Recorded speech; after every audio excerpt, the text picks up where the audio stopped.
Gujarat police സേനയ്ക്ക് കളരിപ്പയറ്റിൽ അധിഷ്ഠിതമായ ആധുനിക സ്വയം രക്ഷാ പരിശീലനം നൽകി മലയാളികൾക്ക് അഭിമാനമായി മാറിയിരിക്കുകയാണ് അനന്തകൃഷ്ണൻ. പരമ്പരാഗത ചലനശാസ്ത്രത്തെ ആധുനിക പ്രതിരോധ തന്ത്രങ്ങളുമായി സംയോജിപ്പിച്ച് അദ്ദേഹം രൂപപ്പെടുത്തിയ അംഗതന്ത്ര എന്ന പരിശീലന രീതി ഗുജറാത്ത് പോലീസിന്റെ ഉന്നത ഉദ്യോഗസ്ഥരുടെ പ്രശംസ പിടിച്ചുപറ്റി.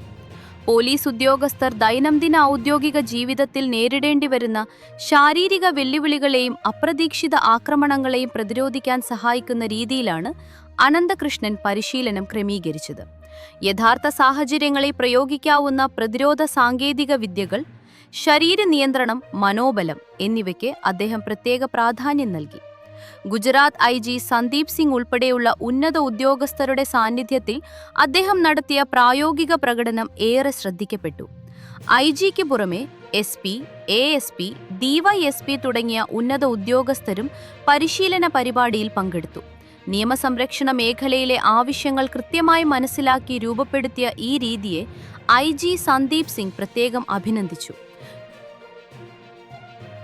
യോഗ തെറാപ്പിയിൽ ബിരുദധാരിയായ അനന്തകൃഷ്ണൻ യോഗയിൽ ഇന്ത്യ ബുക്ക് ഓഫ് റെക്കോർഡ്സിലും ഏഷ്യ ബുക്ക് ഓഫ് റെക്കോർഡ്സിലും ഇടം നേടിയിട്ടുണ്ട്. കളരിപ്പയറ്റ് പരിശീലകനും റീഹാബ് സ്പെഷ്യലിസ്റ്റുമായ അദ്ദേഹം ആലപ്പുഴയിലെ ഗിന്നസ് ഹരികൃഷ്ണൻ ഗുരുക്കളുടെയും തൃശൂരിലെ സുനിൽ ദത്ത് ഗുരുക്കളുടെയും ശിഷ്യനാണ്. 20 വർഷത്തിലധികമായി അങ്ക്ലേശ്വരിൽ പ്രവർത്തിക്കുന്ന സോപാനം ആയുർവേദ പഞ്ചകർമ്മ കേന്ദ്രത്തിന്റെ സ്ഥാപകനായ രാജീവ് PS-ന്റെ സഹോദരപുത്രനാണ് അനന്തകൃഷ്ണൻ. ഒരു മലയാളി യുവാവ് ഗുജറാത്ത് പോലീസിന്റെ പരിശീലകനായി എത്തിയത് പ്രവാസി മലയാളി സമൂഹത്തിനും വലിയ ആവേശമാണ് പകരുന്നത്.